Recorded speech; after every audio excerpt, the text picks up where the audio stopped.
of God's presence actively working in our lives and in the world around us. Amen. So, in our belief as Oneness Pentecostal saints, we believe that God is one in three manifestation. Yes. He is God the Father during creation. He is God the Son in redemption, and He is the Holy Spirit in regeneration. Amen. So, can I ask someone to read John 14, verse 16 to 17, please?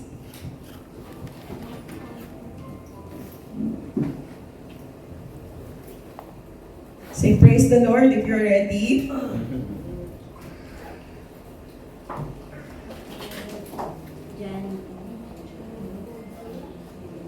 Chapter 16 to 17. Sa Tagalog. Praise the Lord! Praise the Lord. Basahin ko sa Tagalog po.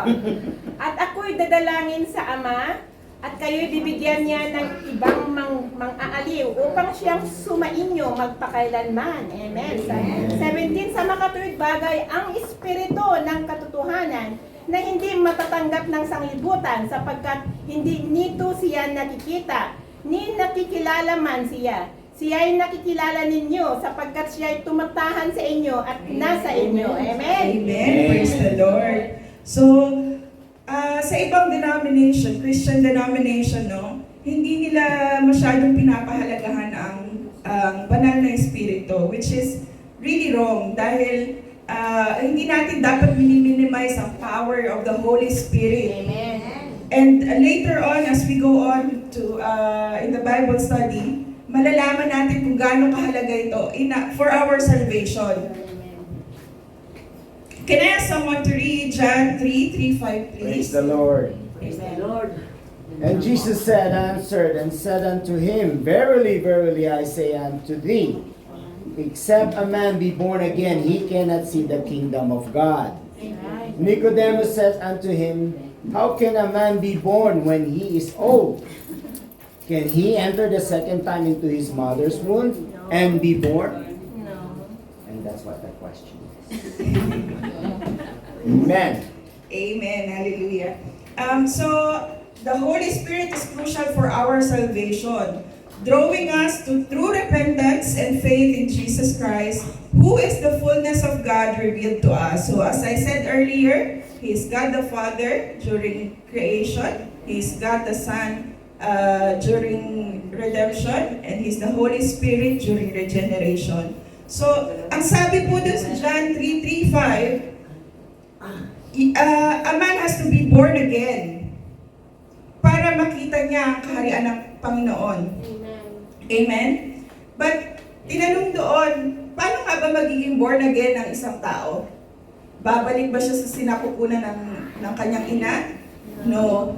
Jesus answered there that for you to be born again, you have to be born in water and in spirit. Amen? Amen.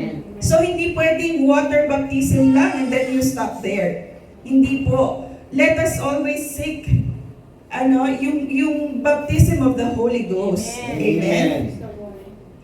And so, ang ating pong topic ngayon, this is just an introduction para sa ating mga bisita. I'm sure most of the members of the church already knows the Holy Spirit. So, and I want to discuss with you today the blessings of the Holy Spirit.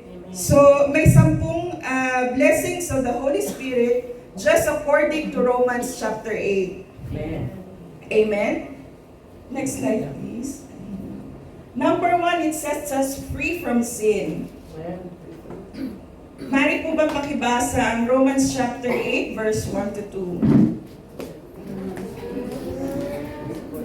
Romans chapter 8, verses 1 to 2. Praise the Lord. Praise the Lord. Ngayon, wala nang anumang hatol sa mga nakay Kristo. Amen. Sapagkat ang kautusan ng Espiritu ng buhay na nakay Kristo Jesus ay pinalaya ako sa kautusan ng kasalanan at ng kamatayan. Amen. Hallelujah. What a powerful declaration. Po ba? The Holy Spirit liberates us from the power and penalty of sin. And when we accept Christ, we are released from the bondage of sin and the guilt that comes with it. So imagine na mga kapatid, you have a backpack in your bag, na simula nung ipinanganak ka, all the shame and guilt, idinadagdag yung bigat sa likuran mo. But then, Jesus Christ came and He fulfilled the law for us. Amen. Diba? Napakalaking kagaanan po sa atin yun. A burden of guilt and shame for the things we've done wrong and the judgments we've faced. Natanggal na. Amen. Amen? When we accept Christ, that backpack is taken off. And the Holy Spirit frees us, making it possible para tayo mamuhay sa kapatawaran rather than sa kahihiyan. Amen? We are not defined by our past mistakes anymore. Amen? So God gives us the freedom from the bondage of sin. Amen? So, kapag tayo nakakaramdam ng condemnation or guilt, we can remind ourselves of this truth. We can declare, I am free. Amen? I am not defined by my past. Amen. So, let's make it a practice to meditate on this truth daily. Amen? Amen. And the next blessing is cancels the death penalty. Amen? So we have already read Romans chapter 8 verse 2. For the law of the Spirit of life in Christ Jesus has made me free from the law of sin and death. So the death penalty for sin is overcome through Christ's sacrifice. It's almost the same dahil na-fulfill ng ating Panginoon ang kautusan ng Diyos. We are free from sin. At syempre, kaakibat nito, we are free from the punishment of the sin. Amen? Amen. So, yung death penalty kasi, it is a direct consequence ng mga kasalanan, hindi po ba? When Adam committed the crime. So we were once condemned to die because of our sins. We are destined from eternal separation from God. So, ang kasalanan po ang nagsaseparate sa ating Panginoon. But dahil sa sakripisyo ng ating Panginoong Jesus and the work of the Holy Spirit, that death penalty is already canceled. Amen? Parang yung Passover na nangyari noon, panahon ni Moses sa Egypt, when the Israelites marked their doors by the blood of the Lamb. So sa atin, when the angel of death passed by their homes, the angel of death passed over them dahil dun sa dugo ng isang flawless na sheep. Amen? Similarly, si Christ, ang Panginoong Jesucristo po, ang ating Passover Lamb. At ang Espiritu ng Panginoon, ina-assure tayo that we are safe from spiritual death. Amen? Napakasarap po, di ba? Amen. Na sa dami mong nagawang kasalanan before, ngayon, you don't have to feel guilty anymore. That's right. You have a chance to make a new life because in Christ, you are a new creation now. Amen. Amen? Praise the Lord. So, both these blessings po, na-fulfill na nga na ating Panginoon, He redeemed us, but it doesn't mean that we are going to continue na maging makasalanan. Amen? Kasi, condition ng mga blessings na to is that you surrender fully. And if you're still committing sin intentionally, would you call that a complete surrender? Di ba hindi po? Amen. Praise the Lord. So, the number 3 blessing fulfills righteousness. So, pakibasa Pakibasa po sa Romans chapter 8 verse 4.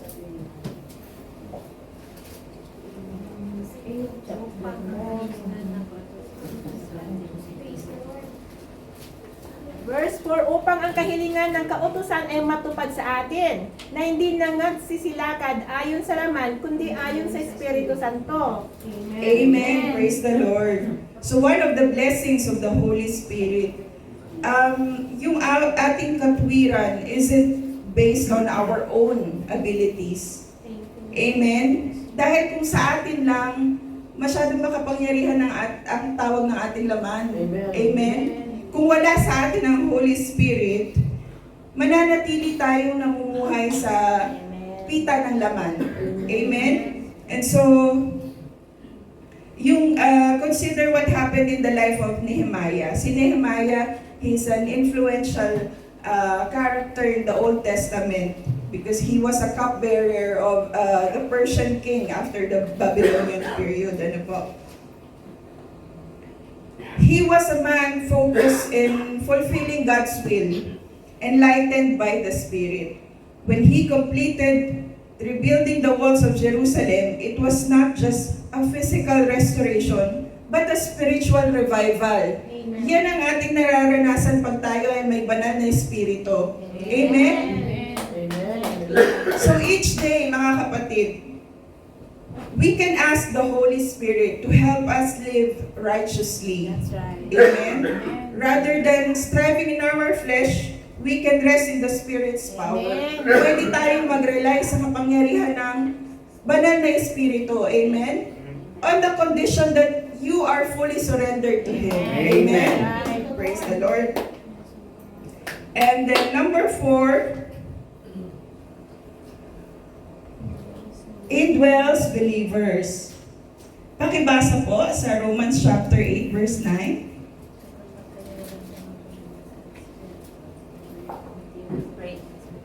Praise the Lord. Verse 9 po, no? Sa Tagalog, natapwat kayo'y wala sa laman, kundi nasa Espiritu, kung gayo'y tumitira sa inyo ang Espiritu ng Diyos. Natapwat kung ang sinumay walang Espiritu ni Kristo, siya ay hindi sa Kanya. Amen. Amen. So, nandito lumalabas na kung gaano kahalaga po na matanggap natin ang banal na espiritu. Amen? So, napakasarap po, hindi ba, na hindi lang ang Panginoon natin bumibisita. Amen? Nasa sa puso na natin siya, nasa sa atin na. Napakalapit ng ating Panginoon sa atin po. Amen? The Holy Spirit lives within believers, creating a profound change in who we are and how we live. So, ang dala ng banal na espiritu, yung transformational change. Amen? So, in the early church, during the Pentecost, yung mga disciples na nagtatago sila, di ba? They were denying Christ. Amen? Amen. But when they received the Holy Spirit, lahat ng takot nila nawala. Amen. Amen? They were preaching boldly na nakapag-convert sila on the same day ng 3,120 believers. Amen? Praise the Lord. So, tandaan po natin na yung makapangyarihang banal na espiritu na bumuhay kay Jesucristo, yun ang nasa sa atin. Amen? Maraming salamat, Panginoon. Amen. And number 5, it gives us life. Amen. Amen. Pakibasa po, Romans chapter 8, verse 10. Praise God, hallelujah. At kung si Kristo ay nasa inyo, ang katawan ay patay dahil sa kasalanan. Katapot ang Espiritu ay buhay dahil sa kapiyan. Amen. Praise the Lord. So, kahit yung physical nating katawan ay mabubulok. Amen. Amen. The Spirit brings us eternal life. Ito na yung pag-asa natin. Ito yung ating hope. Amen. The Spirit brings eternal life and vitality to our souls. So, yung sa Ezekiel chapter 37, binigyan si Ezekiel ng vision ng Panginoon. dinala siya sa Valley of Dry Bones. Amen? So yung mga buto doon, nagkaroon ng laman at nagkaroon ng buhay. So this is a metaphor for how the Holy Spirit breathes life into our very being. Amen? Praise the Lord. When we feel na nanghihina tayo or natatalo tayo ng mga pagsubok natin sa buhay, let's call upon the Holy Spirit to rejuvenate our spirits. Amen? Hindi natin dapat kalimutan na in-nurture natin yung ating relasyon sa banal na Espiritu through prayers, worship, and scripture reading. Amen? Inviting Him to revitalize us each day. So hindi lang yung pag-asa natin sa katapusan na makakasama natin ang ating Panginoon, but every day na kailangan mo na ma-rejuvenate ang iyong kaluluwa, you just pray to the Holy Spirit. Amen? And it will rejuvenate you. Thank you, Lord. Amen. And number 6, quickens the mortal body. Sa Romans chapter 8 verse 10, binasa na po natin. Actually, that's 11. But if the spirit of Him that raised up Jesus from the dead dwell in you, He that raised up Christ from the dead shall also quicken your mortal bodies by His Spirit that dwelleth in you. So, the Holy Spirit not only gives us life, but will also one day raise our physical bodies, promising us resurrection of life. Napakasarap po mabuhay bilang Kristiyano, di ba? Amen. Kasi meron kang nilulook forward in the future na makakasama ka ng ating Panginoon sa kalangitan. Amen? Hindi po ba nakakaawa yung mga tao na walang pinaniniwalaan? They just live day by day without any purpose, without faith, and wala. They believe that you'll just die and you'll cease to exist. Nakakaawa po, di ba? And so, masarap mamuhay bilang Kristiyano. Amen. Amen. Praise the Lord. So ito yung pinangako ng ating Panginoon when He was resurrected by the power of the Holy Spirit. Just as He was given newness of life, we too experience spiritual renewal through the Spirit.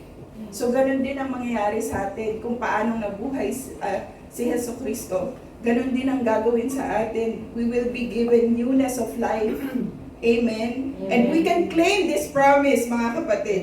When we face like health challenges or physical limitations, let us just be steadfast in prayer. Amen? Believing that God can work miracles in our bodies. Amen. Amen? Praise the Lord. Lord.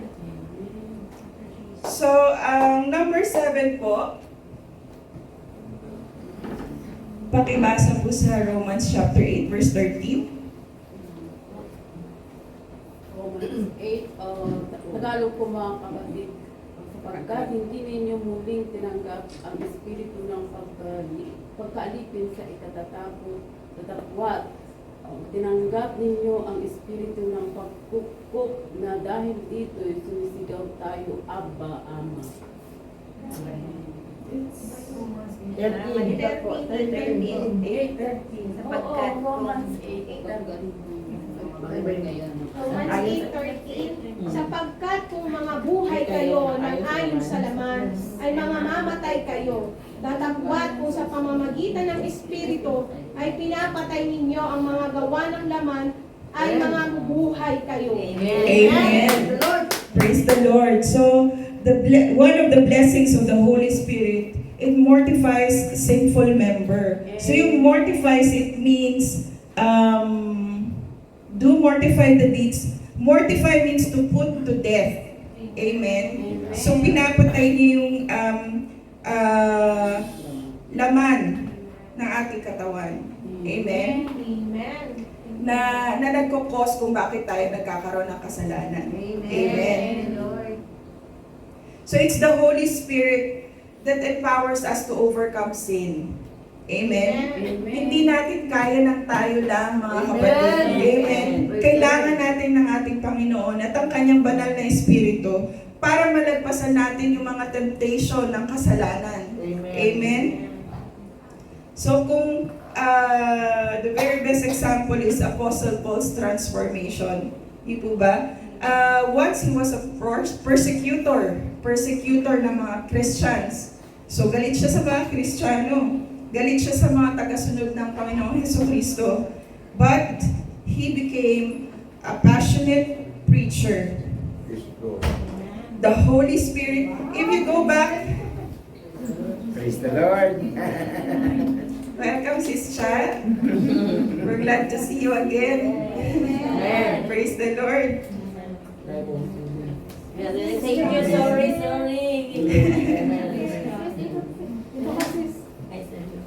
Amen. Kung babalik po tayo sa sa Romans chapter 7, makikita natin doon, or I'm not sure if Romans chapter 5 or 7, yung paghihirap din ng Apostol Pablo na patayin yung kanyang laman. Sabi nga niya, what a wretched man I am. Hindi po ba? Amen. So the Holy Spirit worked in his life and mortified his old desires and fleshly habits. Amen. So malaking tulong po sa atin na ang banal na Espiritu para tayo makalampas sa mga temptasyon dito sa mundo. Amen. So we must actively invite the Holy Spirit into our struggles with sin. Kasi hindi naman po agad-agad yun mawawala. Yung pag-struggle natin sa kasalanan, parte yan ng ating journey sa ating Christian faith. But when you have the Holy Spirit, you have the power to overcome. Amen. Praise the Lord. And number 8, mga kapatid, the Holy Spirit leads God's children. Amen. Pabasa po sa Romans chapter 8 verse 14. Sapagkat ang lahat ng mga pinapatnubayan ng Espiritu ng Diyos ay sila ang mga anak ng Diyos. Amen. Praise the Lord. So for all, the Holy Spirit leads believers in all aspects of life, guiding our decisions, choices, and paths. Amen. Para siyang GPS navigator, mga kapatid. Diba? Bibigyan ka ng direction kung saan mas mabilis ka makakapunta sa patutunguhan mo. Diba? But it will never drive your car. Amen. Hindi ka pipilitin. Because the condition nga is you fully surrender. Amen. Amen? So para na siya naging electric vehicle. You can choose the autopilot. Amen? Na siya ang magli-lead sa'yo at susunod ka lang sa Kanya. Amen? So this leadership is precious. Sinisigurado nito yung identity natin bilang mga anak ng Diyos. Amen? Guiding us in all our decisions. Kahit na maliit na decision man yan, you pray to the Spirit. Amen? So, seek the Holy Spirit's guidance sa kahit anong gagawin mo sa buhay mo. Amen. Because kahit kailan, walang hinangad na masama ang ating Panginoon para sa atin, mga kapatid. Amen. Amen. Praise the Lord. Hallelujah. And so, number 9, adopts us into God's family. Sis Jaira, next slide please. Amen. The Holy Spirit confirms our positions as adopted children of God, emphasizing that we belong in His family. Amen. So, pakibasa po Romans chapter 8, verse 15. Romans 8, verse 15 po mga kapatid, sapagkat hindi ninyo muling tinanggap ang espiritu ng pagkaalipin sa ikakatapo. Datapwat tinanggap ninyo ang espiritu ng pagpupo Dahil dito sumisigaw tayo, Abba, Ama. Amen. Praise the Lord. Dahil sa banal na Espiritu, hindi na tayo mga ulila, mga kapatid. Tayo ay anak ng hari ng mga hari. Amen. Praise the Lord. Jesus' relationship with the Father reflects this adoption. Hindi ba itong blessing na to in itself brings about more blessings na diniscuss ng ating Sister Claire last time na nag-Bible study siya, the blessings of adoption. So in itself, itong blessing na to, marami pa rin kaakibat siya na blessing. Amen? Dahil nga tayo'y anak ng Panginoong Diyos. Walang makakapaglayo sa ating Panginoon, sa pagmamahal na ating Panginoon sa atin. Amen? Praise the Lord. So each day, pwede tayong lumapit sa ating Panginoon, sa ating Ama. Amen? Napakasarap tawagin ng ating Panginoon na Ama. Amen. Amen? Yes. We can approach Him with intimacy, na para kang lumalapit sa tatay mo, hindi ba? Amen. So, acknowledging our identity in Him. Kapag tayo nagdadasal, paalala natin sa ating sarili na tayo anak ng Diyos. Hindi lang basta anak ng Panginoong Diyos. Tayo'y mga minamahal na anak ng Panginoon. Amen? Praise the Lord. Hallelujah. And then number 10, the last one, bears witness of sonship. Pakibasa po sa Romans chapter 8, verse 15. 16, sorry. Verse 16. Ang Espiritu rin ang nagpapatotoo kasama ng ating Espiritu na tayo mga anak ng Diyos. Amen. Praise the Lord. So ito nga po yun, tayo yung mga anak ng Panginoong Diyos. And this assurance builds confidence in us. Hindi po ba? Sa ating pakikipagrelasyon sa Panginoon. So yung Holy Spirit, pag ikaw ay may Holy Spirit, it confirms your identity. It is the seal of ownership ng Panginoon. So let us always seek the Holy Spirit na ma-receive natin ito because it's really important sa ating Christian journey. Amen? So consider niyo yung prodigal son sa Luke chapter 15. Nung siya'y bumalik sa kanilang tahanan, winelcome pa rin siya ng kanyang ama, hindi ba? Kahit sa kabila ng kanyang mga nagawa, he welcomed him with open arms. Amen? So reaffirming his identity as a son. Ganon din ang ginagawa sa atin, para sa atin ng banal na Espiritu, mga kapatid. So let us be attentive to the Spirit's voice in our lives, acknowledging and accepting our identity as God's beloved children. Kapag tayo may mga pagdududa, we can ask the Spirit to remind us of our status as heirs. Tayo mga tagapagmana. Amen? Kasama ang ating Panginoong Hesukristo. Amen? Mamanahin natin ang kalangitan, mga kapatid. Praise the Lord. And now as we go to our conclusion, to receive these blessings from the Holy Spirit. So ito po, these are just the basics. I believe there are 8 steps kung paano ma-receive ang Holy Spirit. Amen. Amen? So consider these following steps. Accept Christ as your Savior. Begin by inviting Jesus into your heart and acknowledging His sacrifice for your sins. This is especially for our visitors. Amen? Accept Christ. At kaakibat po nito, yung true repentance. We must acknowledge that we are sinners.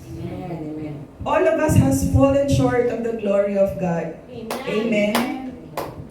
And siguro may iba dyan magsasabi na, mabuti naman akong tao, marami akong ginagawang kabutihan. But you know what? Self-righteousness in itself is a sin. Amen? Amen. Kapag nakasaad po sa ating Biblia na if we deny that we are sinless, the truth is not in us. Amen? So accept Christ as your Savior. Kakibat po niyan yung true repentance. Amen? And then the next one is surrender to the Spirit. Surrender control of your life to the Holy Spirit. Offer yourself as a living sacrifice, ready to follow His leading. Amen? So kailangan patayin natin ang ating mga laman, mga kapatid. Kung ang Panginoong Jesucristo nga naghirap, hindi ba, para tayo matubos sa kasalanan, ano ba naman yung mga paghihirap na gagawin natin para siya'y mapagsilbihan? Amen? Yung paghihirap ng ating Panginoong Jesucristo, wala sa kalingkingan ng pinagdaanan niya, yung mga pagdadaanan natin sa mundo ito. And hindi naman niya hinihingi actually yung buhay, na ialay mo yung buhay mo sa Kanya. Because right now, we are not facing any persecutions, di po ba? We are free na i-declare ang ating faith. Amen? But at that time, hindi ganun eh. Kailangan magbuwis ng buhay ang mga naniniwala sa Kanya. So ngayon, ang hinihingi lang ng ating Panginoon ay ang sumunod tayo. Maging obedient tayo sa will ng ating Panginoong Diyos. Amen? So we have to surrender to the Spirit. At lahat naman ng mga hinihingi ng ating Panginoon ay para sa ating din kabutihan. Amen? Dahil nga, mahal tayo ng Panginoon. Hindi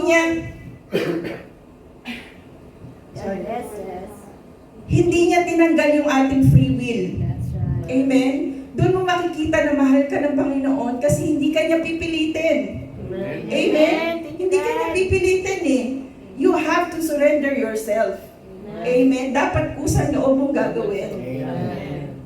And when you do, doon, mas magiging malalim yung pananampalataya mo at mas magiging malalim ang relasyon mo sa banal na Espiritu. Amen? And engage in prayer and scripture. So, develop a strong prayer life, asking for the Holy Spirit's guidance and wisdom. Regularly read and meditate on the scriptures, allowing the Spirit to illuminate God's truth. Napaka-importante po nito, mga kapatid. Kasi hindi ka makakapag-surrender kung hindi mo alam ang katotohanan. Kung hindi mo alam yung mga ipinag-uutos ng Panginoon, paano ka magsusurrender? Amen? Dapat alam mo yung katotohanan, dapat alam mo yung inuutos ng Panginoon, so you can surrender. Amen? And then prayer, lagi tayo mag-seek ng guidance. Kahit nga, sabi ko kahit na maliit na decision man yan, always seek guidance. Amen. Amen? Amen. And number 4 is seek community.